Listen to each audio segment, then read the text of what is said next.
Good morning. Welcome to CSLDallas and the Science of Mind class. We're so excited you're with us online and that you're coming into the room to be with us in the room. Yay. And how many people have bears on their chair? Show your bears on your chair or blankets. Yeah, so we're starting to fill up our bears and blankets in every chair. I have some to distribute out into the sanctuary. I know others have done the same. So we are really in the midst of our bear and blanket in every chair. So if you are not local, please feel free to send it to CSL Dallas, and we'll put it in the chair, love on it. And then December 17th, we're giving it to the Cardboard Project, and they have made arrangements to take it to a local shelter and pass it out. So we are super, super excited that people are starting to bring in their bags of bears and blankets.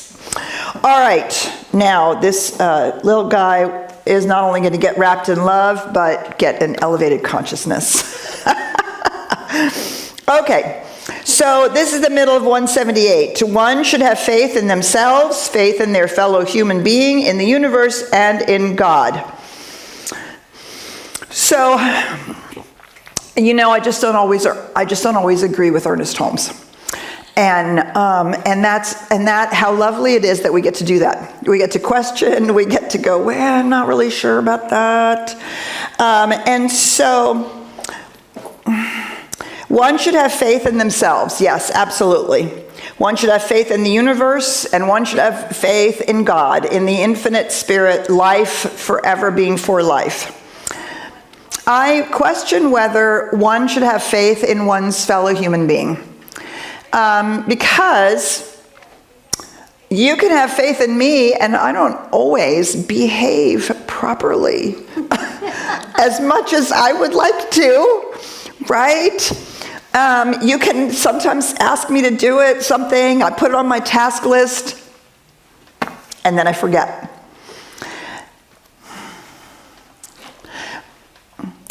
Sometimes I notice that we become so enchanted with the idea that we're all spiritual beings and we are all one, and we can put on such rose-colored glasses that we forget that what we can have faith in of our fellow human being is that they will show us who they believe themselves to be, not necessarily who they truly are. And this I think is sometimes why we get so incensed when we are on our spiritual path and other people maybe don't behave or show up the way we think they should. Especially those people in our life, our partners, those people that are very close to us, and we think, well, I'm getting conscious, how come you're not getting conscious? Or, I'm being conscious in the moment, how come you're not? Never mind that I wasn't conscious a few moments ago, right? And so I find it fascinating, faith in our fellow human being. So I wonder what we're having faith in. I think what we're having faith in our fellow human being is that no matter what the behavior, no matter whether it's something fabulous or something that we might call evil, we can have faith that that human being is still a spirit human. Yes. That never changes, no matter what. And that can really shift the way in which we perceive someone, or it can shift our being so activated by someone. Because we know we all behave poorly. We know we all have false beliefs. We have false ideas about how life is supposed to work, how we get ahead, how we have to protect ourselves or survive or take what we want from others. And we've all been there. We've all done it. And we've all grown spiritually as we have come to understand the truth of who we are. So what are we having faith in? We're not having faith in someone's behavior. We're having faith in the truth of their being. They are, in fact, using the same principles and laws that we are. And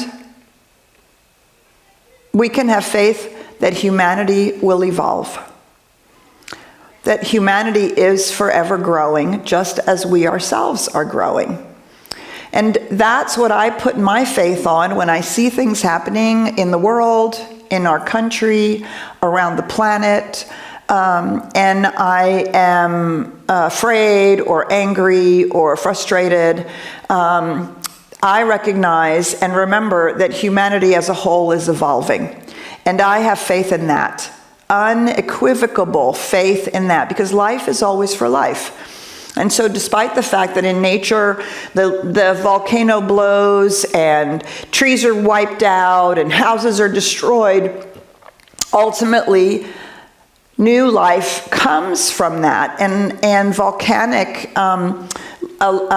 soil that is what started our planet in the first place, and it's very rich. The same with floods and things like that. And so while there is momentary destruction, life is still always for life.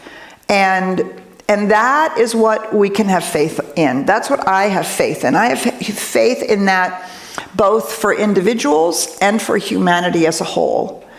And I can have faith that all of us will behave according to our belief systems and the way in which we understand life, because that's how the nature of life works. So I think this is a very, I think sometimes there are statements that Ernest Holmes makes that I don't agree with, and you get to not agree with them too, right? It's really important. You get to ask yourself, what does it mean? What are we being asked to contemplate? Ultimately, what's the paradigm that we're being invited into? I'm going to talk about that today in the celebration. We're going to talk about quantum consciousness. And it's always about the paradigm from which we're coming, through which we're looking, and how we are perceiving what's going on, how we conceive of the reality of what's happening, right? That we're constantly being invited to that. And so while I don't particularly agree with the way it's written, faith in our fellow human being, the more that I explore it, do you see, the more I realize, oh yeah, there are things I can have faith in. Oh yeah, I see that I'm trusting the overarching impulsion of life in every individual, every single person, and no one is excluded from that. Everybody, you can't get outside of being a spirit human. You can't not be that, no matter how, no matter what. And you see, in the act of exploring my own discomfort or my own not necessarily agreeing with the way that it's being said, or if we just take it at face value, the more that we're willing to explore it, the more there is for us to find there. Doesn't mean in the end result that I will agree with everything that Ernest Holmes has said. Actually, I think he's made a couple of actually very flawed assumptions as we get towards the outpicturing of all of his ways of thinking about things. But that doesn't mean that it's not fabulous. And do you see, we get to do that. It's really important that we get to do that.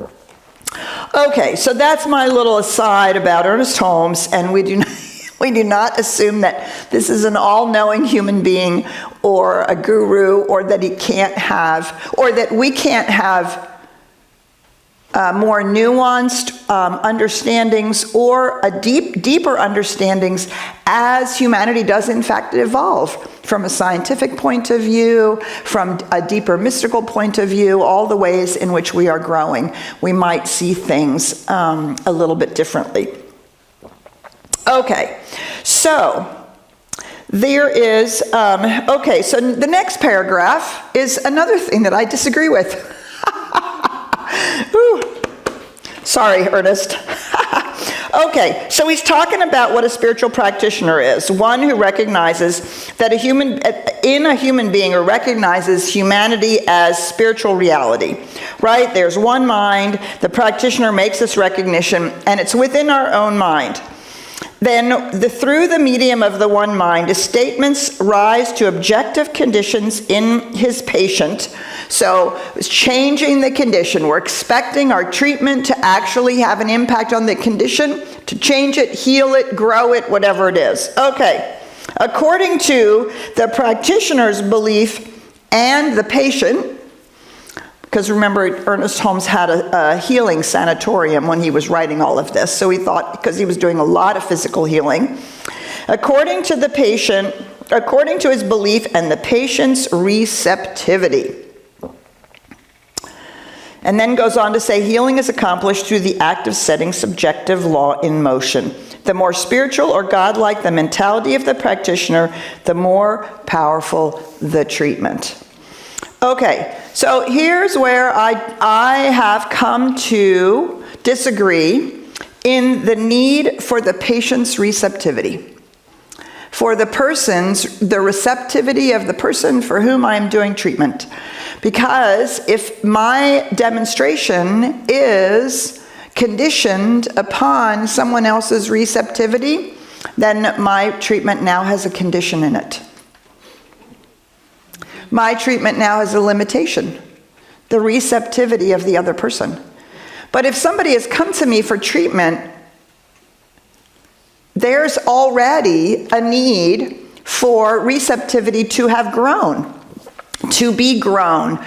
And there's already something that's standing in the way. And if I believe that that person's receptivity is required, I have now placed a limitation on my treatment. And my treatment, it's causal. It's not limited by anything. Now, granted, if we're treating for a friend, somebody in our Sangha, somebody, in our family who has said, yes, please do prayer or treatment for me, it helps if they have receptivity. They're more likely to be able to do that work on their own, to participate in it. But if I place the idea that another person's receptivity is required, then I would never do treatment around healing of the planet. About climate change, I would never do treatment around the healing of racism in the US or in the world, because I don't believe there are people who are there. It's clear to me there are people who are not receptive to that idea. Do you see what I'm saying? And if receptivity on someone else's part is required for the demonstration, that's a limitation, or the amount of receptivity that someone has. Do you see? So again, I have a little bit of a about it.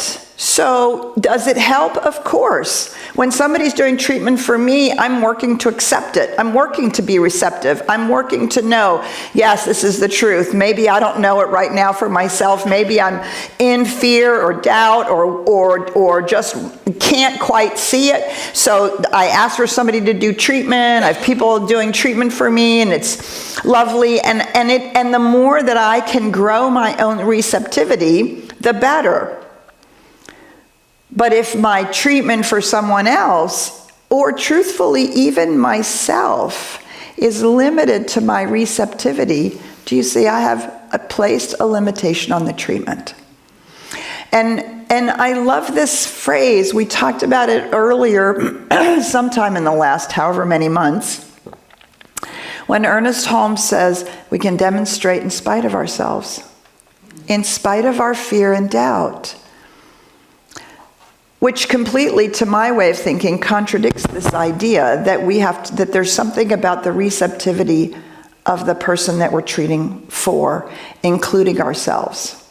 So always think of it as two sides to the equation. On the one hand, we have somebody doing treatment, and on the other hand, we have somebody receiving that treatment, right? That treatment is for or about somebody or something. So that it's always a question of where am I standing when I think about this idea of causality and receptivity. If I am the person doing the treatment, whether it's for someone else, myself, or the planet in some form or fashion, my treatment must not be bound by any condition. That means nothing in the created physical universe or in consciousness can stand in the way. But if I'm the person receiving the treatment, that's a whole nother thing, right? I want to be in alignment with the treatment. I want to work on my receptivity, my accepting of what's being said. Do you see what I'm saying? So both of these statements are somewhat true. It depends on where we're standing. And the more that we can, when we are receiving a treatment, the more that we can move ourselves into an expectation of good and a receptivity of these outrageous statements that are being made about our lives, which we are clearly not currently experiencing, or we wouldn't need the treatment, right? Then yes, our job is to be as receptive to it as possible, but not when we're the one giving the treatment. Our treatment is a causal act, period. No limitation, because we are working with an unlimited law and an unlimited reality. So, 2 disagreements with Ernest Holmes in 2 paragraphs. And yet again, if we pay attention and we think more deeply about it, all of a sudden we can see, oh, okay, this maybe is a little more nuanced, a little deeper view. And this is one of the things that frustrates me the most about what's happened in the last 40 years since I've been in the ministry. And I blame it on media of every kind. And that is we are becoming enculturated to sound bites, to headlines, to short little ideas, and we are losing the ability to think about how we're thinking about things. That used to be what was called a classic liberal arts education. Everybody who went to high school or college up to 70 years ago, even 50 years ago, everybody received that kind of an education. And you read the philosophers, you read poetry, you read all kinds of things, because it was stretching our minds, it was teaching us how to think about things, and it was teaching us how to look beneath the surface of things. We learned about history and about how things have evolved, humanity has grown or not, all the ways in which all of this has taken place. And so when something happens in our lives, we have a container in which to hold it. And we can, for lack of a better word, think about how we're thinking about it. This is fundamental to the science of mind. So I don't ever want any of my students ever to say I can't do philosophy. Learning the science of mind, you are learning a philosophy. And then you're practicing a way of living out of that philosophy. And it's an entire paradigm shift, which means we're constantly becoming aware of how we're thinking about whatever's going on. And are we just in reaction mode? Are we just taking the most simplistic response?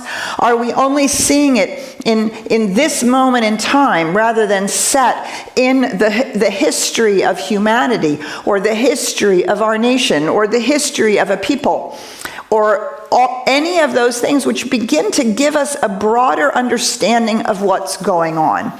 Do not allow yourself to be fooled that you cannot think things through.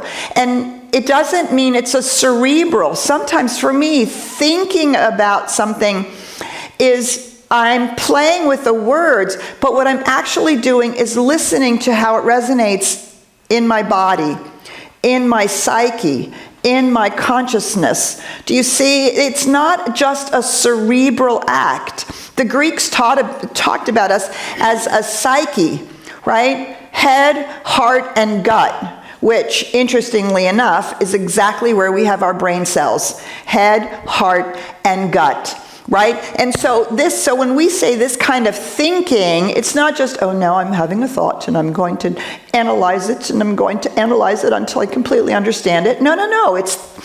It's the whole engagement with it, being curious, wondering, finding out, looking things up. You know, I do love the Oracle, Google, and I ask Google a lot of questions. And now that they also have more interactive, it's pretty interesting.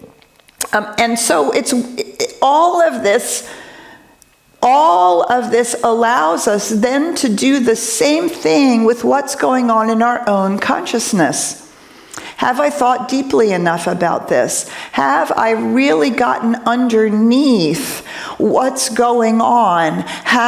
Can I find a new place to stand that isn't just in reaction, but is actually this deeper trust in how life is unfolding, trust in humanity? What was that statement? Faith in ourselves, faith in our fellow human being, faith in the universe, and in God, in that divine, infinite one, right? What do I need to do to move myself into that place? So now that we've spent a whole morning disagreeing with Ernest Holmes, so let's turn to what your thoughts are about this. How do you grow your ability to think about things? What keeps you from doing that? What stands in the way? And how does it feel to be practicing a philosophy in which you can disagree, or at least poke and prod at enough that maybe something is revealed? So we're going to say good morning to Ryan and to Richard and to all of you out there. Well, good morning, Dr. Petra, and good morning to everybody here in the room. Good to see you guys with all of your bears. Mm-hmm. And good morning to Richard, the cameraman of the year. It's an unofficial title, but we're getting into it anyways. And welcome to all of those who are joining us all over the globe on Facebook Live as well as Zoom. We're glad that you're here in community with us today too. And as Dr. Petra mentioned, this is an engaging conversation, so we'd love to hear from you. If you have a question, just we have one in the front here. We have a couple here in the room. We'll pass the microphone over to them. And then for those who are on Zoom, you can hit the raise your hand icon, and I can bring you into the room. And as well as you can use the chat to put your question or comment. Same goes true for those on Facebook Live. Make sure to check in and tell us where you're watching us from today. It's lovely to see all the people around the globe joining us. And make sure to I'm saying we're waving hello to them. Yes. All right. This is going to be a thing now, I guess. All right. So, yeah, we can bring those into the room. And I always like to say that I keep the chats anonymous so we can continue to have a safe container for spiritual growth. So we'll go here to JL first, and then we'll see what we've got going on elsewhere. JL and bingo. Yes, this is bingo.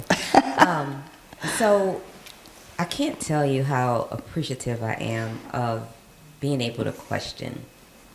I think you brought up in one of the questions last Sunday in your talk, you said this is not our Bible, right? Because I remember my family, we used to study the Bible together, and you don't question the Bible, right? Because you're questioning God when you question the Bible, and it stifles you from being able to really expand and think for yourself. And I think that's what I appreciate so much about Science of Mind, is the fact that I've sat through the years and I've questioned you over and over and over, and you patiently just gave me your theory and gave me your reasoning, but it just helped me think. It didn't mean I walked away agreeing with you right away. It meant, okay, let me think about it differently, or let me chew on this a little bit more. And over time, I got to come to my own conclusions. Yes. And there's so much value in that. It's even helped me in parenting, right? You know, now I tell my child, well, how do you feel about that? Yes. My people didn't care how I felt about it. Yes, right? Right? But Yes. I get to help him continue to use that muscle that your feelings, what you feel matters. Yes. And I want you to think about it. I Yes. want you to dig into it. And sometimes when I don't like what he felt about it, I'll say, well, what if everybody felt that way? Mm-hmm. What would happen? Mm-hmm. And then he has to think about that. Mm-hmm. But using that brain muscle is so important, especially in the day and age that we're in right now. Yes. So thank you for sharing. Oh, yay. Thank you, JL, and thank you for sharing that. I'm so glad. And, you know, and it's interesting to ask ourselves, both and each other, how do we feel about that? Or, you know, what was the thought behind what you said or did? Because often we've just made an assumption. We've made an assumption about where that person is coming from, but if we never ask the question and the person themselves doesn't have an opportunity to think about, oh yeah, where am I coming from? Oh, I see I'm coming from fear, or I'm coming from feeling, you know, something, whatever, right? All of that is so important. And I loved what you said, coming to your own conclusion, because ultimately, if you don't own it, it will not be there when you need it the most. Because it's just, otherwise it's blind faith. Otherwise you're doing something or believing something because somebody has told you. But in a crisis, we then revert back to our deepest, oldest ways of dealing, and it's usually the decisions we made as children about what to do when chaos reigned in our family. And then we revert to those things because we haven't done all of that processing that you talked about so beautifully to own our own conclusions. So thank you for sharing that. Beautiful. Okay, Ryan. Let's go here online, and then we'll come over to you here in the room. So Anita, do you want to go ahead and unmute yourself and join us? Good morning, Anita. Uh-oh, we're a little quiet. No, hang on. Ryan's going to come turn this up just a little bit. I know you're there. I hear a voice, but... There you go, Anita. Speak quietly. Okay, now we can hear you. Thank you. Otherwise, now I become the voice of God. So I love what J.L. was saying, you know, about you're being raised to believe in the Bible, that it's the inerrant Word of God, and particularly the King James Version, right? But what I really love is one of the professors I had in college, Dr. Robert Hess. I took his class on critical and creative thinking. So going back to what you were talking about you know, in high school and college, you know, and the philosophies and questioning things. And, you know, it was because of that class that it like turned on a switch for me. Wow. To be able to go, you know what? It is okay to question and to ask questions and to seek out information. And so what that's allowed me to do then is to go, oh, wait, even the King James Bible was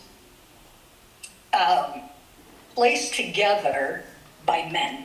Correct. 54 of them to be exact.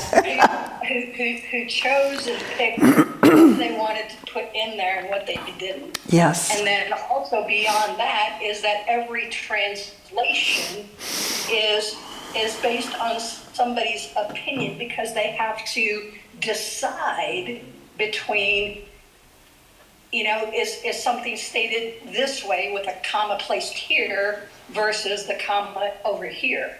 And when you move a comma that didn't exist in the original manuscripts, it changes everything. Yes. So I love that idea about, you know, the freedom to be able to question or to disagree. And, you know, we need more critical and creative thinking today. Amen to that, sister. Oh my God. Thank you so much for sharing that, Anita. And I love that he put together critical and creative thinking, right? And, and it's not always easy. It's not always easy to examine these things. It's not always easy to think about them. And yet it's so worthwhile to contemplate an idea and see what it might have for us. Or to contemplate, do we really think that's the way it goes? All very valuable. Thanks, Anita. Okay, we have some comments in the room. Good morning. Good morning. I'm Shauna. I love this discussion, and just 2 comments I'd like to add. One of 2 practices I have. So one practice is in my relationships and in my roles as a leader and a coach. Over my life, I've learned that when I seek to see the light in the other person, that frequently, even when they can't see their own light, they can see me reflecting it back on them. Yes. And it's just a really powerful practice for me. Mm-hmm. And I do it more for myself, because the more I practice that, the more automatic it becomes. Right. But I'm old enough to see what a powerful gift I give to others, because they can see me reflecting that back to them. Yes. And then the second comment about critical and creative thinking, like you, I'm a voracious reader. And I think just reading challenges both those parts of your brain. And when you read your own books, you're not, like Anita was saying, you're not reading somebody else's sound by their interpretation. And I'm a visual learner, so I match that with journaling. Mm-hmm. And I've found that journaling is a really powerful way to get out of myself and see what I'm thinking. Yes. And sometimes it's really surprising. Yes. Who knew you thought that? Oops. We have a comment in the back. You can pass that on. I love that. Thank you so much. And I think that's, that's such a lovely thing to be able to stand and see the light in someone else, right? It keeps us from being just overreactionary. And that's that moment of, what is it Viktor Frankl said, between stimulus and the response is a gap. And it's in that gap where we have the opportunity to choose. Am I going to see the light behind or beneath whatever's going on? How am I going to behave? What am I going to think about this other person? And then move forward. And it's a huge gift we give to others. But it takes a moment to examine. I love Byron Katie's, is it true? Is it really, really true? Right? Is it really, really true?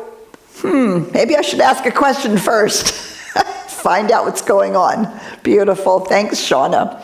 All right, in the back there. My name is Cynthia. I'm crazy new to this facility, and I'm very happy that I found you guys. Yay, we're happy you found us too, Cynthia. And so far, I like the fact that you said there's brain cells in the stomach and in the heart, because it backs up what I've been experiencing coming here. It never fails in your services. There's always something that hits, and it's like a coin. And I don't know if anybody's played the Plinko game where you put a coin here and it drops down. And it's in my brain. I'm stewing with it. I'm like, oh, I don't know how I feel about that. I think on it, and then within a few days it drops into my heart, right? And it's like, oh, and then there's a power behind it.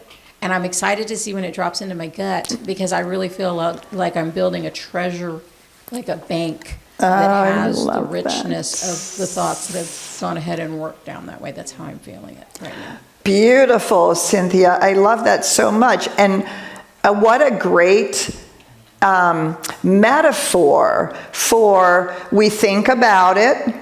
There's nothing wrong with our cerebral and intellectual understanding, when half the time that's where we have to start, right? And then there's something within us that goes, oh, and there's an expansion. But when it drops into our gut is when we've embodied it. Right? And that's the journey we have to, and it's the invitation And I think this is why Ernest Holmes, really the only meditation practice he ever describes is actually the practice of contemplation, which is what you're talking about. It rolls around up here, and then all of a sudden, oh, something is revealed, and there's an awakening. And then ultimately we embody it. And I love thinking about that as a treasure chest. Beautiful. Thanks so much. Okay, out here, we have something online, and then we'll come back into the room. Sounds good. Brenda, if you'd like to go ahead and unmute yourself and join us. Good morning, Dr. Peter and community. Good morning, Brenda. I love that you raise the discomfort of having a disagreement with God or the Holy Book. And not from a Christian tradition, but a Jewish tradition, where it's not only our right, but our responsibility to argue with God. We are taught that the reason we argue with God is to hold God accountable.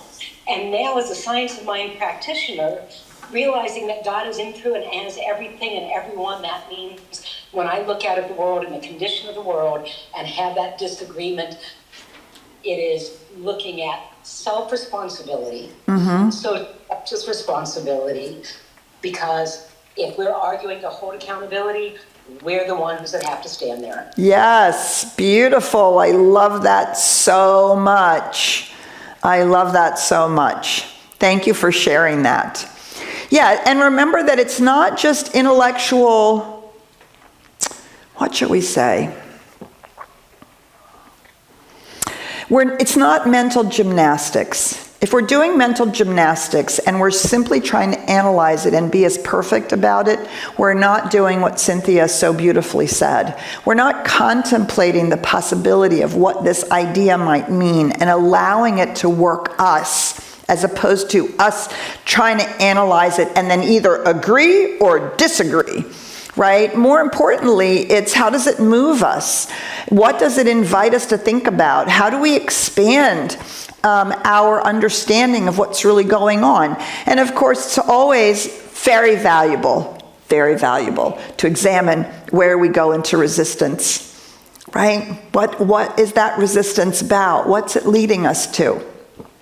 And all of that does hold us accountable to our ability or willingness to live our spiritual principles. Beautiful. Okay, and then we're going to come back here. I'm Darlene. What I love about being here is that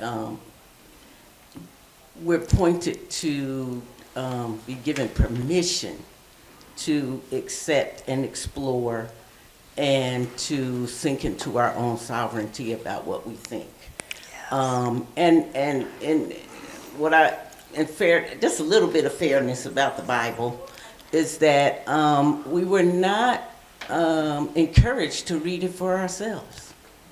You know, we were dissuaded to lean not to your own understanding, you know, and so therefore we always look to somebody else to interpret and explain what is in there. But when you actually open it and read it for yourself, you know, there's some beautiful prose in there, there's some beautiful poetry in there, there's some beautiful writing in there, and that it does say, in all thy getting, get an understanding. Yes. And so to open, it stands for me to be, even with Ernest Holmes, I have to own it. I have to own it and apply it to the way that I learn.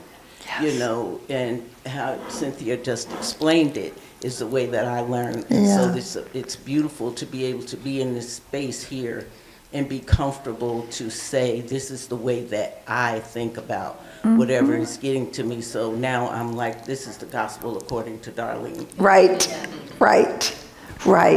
Which is why one of our spiritual practices is direct revelation, right? It's not just our opinion. It's not just how we feel.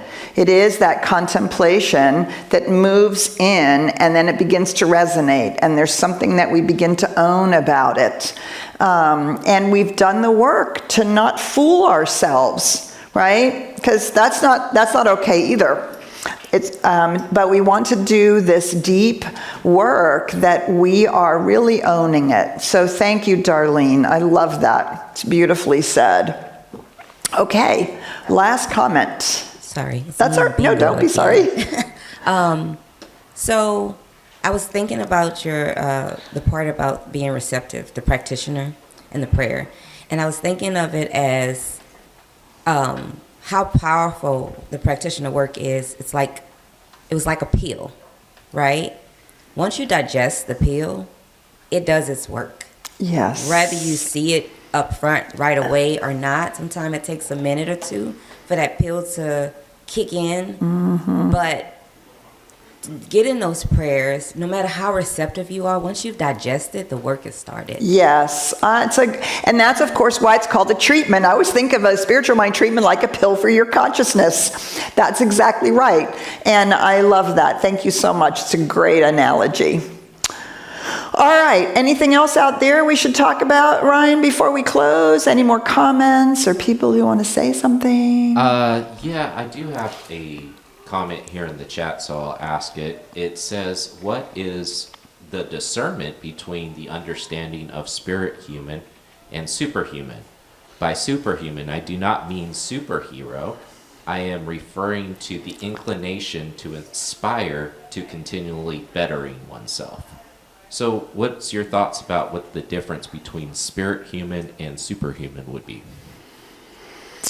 Well, superhuman is a term that comes out of a particular philosophical line or particular line of thinking. They are actually not quite on the same, we're not in the same conversation. Superhuman, it seems to me, is exactly that. It's about continuing to better ourselves, continually opening our faculties beyond just those faculties that are that we're used to using around the physical universe, right? But opening all of our faculties that allow us to experience energy, to know when somebody's about ready to call us, to have either a clairaudient or clairvoyant kind of reality experience, right? All of that actually grows this organ and this experience of the life of being a human being. And when I say the word spirit human, what I mean is the recognition of this dual reality, the paradox that we are, in fact, the infinite, individualizing itself as expressed and experienced through an individualized aspect of itself. And that allows us to recognize that we are, in fact, the macrocosm in the microcosm as this microcosmic experience. And it's a different paradigm. So we're not standing in our humanity seeking to become superhuman. We're actually seeking to recognize that we are the infinite making itself manifest as individuals. And once we are embodied as individuals, how fun it is to grow ourselves into superhumans. But the fact that we're spirit human never changes. You can't become more spirit human than you already are. You can't become more spiritual than you already are. More a part of the infinite than you already are. This is simply the reality of life itself. And as we focus on our experience and expression here, the more of ourselves that we can grow and express, the more aspects of ourself we can develop, the more of this spiritual reality that we are, we can in fact bring into the world, bring into the experience that we're having.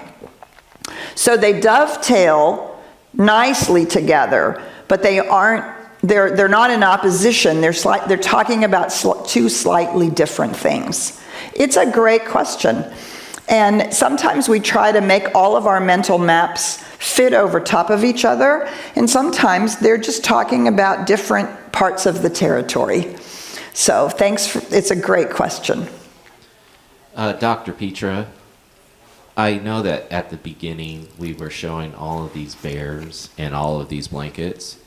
So I think it's important for us to tell the audience and everybody here what we're actually doing with these bears and blankets. Yay! All right. So they're starting to come in. A bear in a blanket or a stuffed animal in a blanket in every chair is our goal. Between now and December 17th, our theme for the holidays is wrapped in love, and we want to share that love. So we are putting bears and blankets on every chair so that they can be imbued with our love and consciousness, and then on December 17th we'll be passing them along to the Cardboard Project, and they have identified a shelter and a place where they'll be distributing this to people who need or deserve to be wrapped in love in a different way.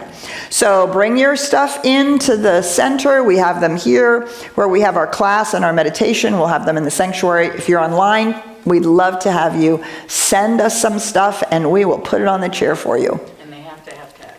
Yes, they have to have tags. They don't have to be wrapped, but they have to have tags. They have to be new. And if you have a blanket, we have some blankets here that are, they're somehow wrapped, or they have a cardboard around them or a ribbon. Leave them in there because they have to be new. They can't be handmade, and they have to be new. And for those online, if you'd like to send, please reach out to info@CSLDallas.org, and we'll give you more instructions if you need them. Yes. And with that being said, I'd want to invite everybody here in person and online to join us this Thursday for Thanksgiving. Dun, dun, dun. Yes, Thanksgiving. So if you're a Thanksgiving dinner person, this is the perfect event because you can join us here. We have Reverend Marquita along with practitioner Avis Ives, who's going to be leading our service. With some fabulous music. Absolutely. We're always going to have fabulous music when we talk about CSL Dallas.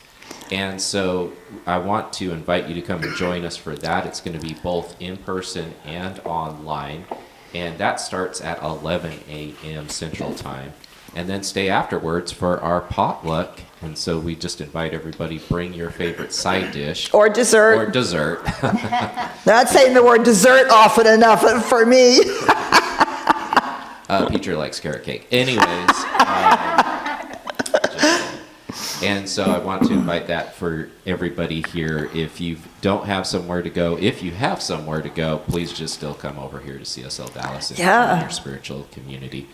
And afterwards, on that following Sunday, November 30th, for those who don't necessarily have the best time around this time of year, we are going to be holding a blue holiday ritual, which is just honoring that sacred space of transition or whatever somebody might be going through.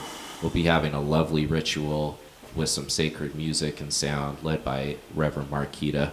And so we just invite you to come and hold that space with us, whether you're in person and online. Yeah, beautiful. So join me today in 30 minutes for Quantum Consciousness. So much fun. Bye for now. Yay! Yay!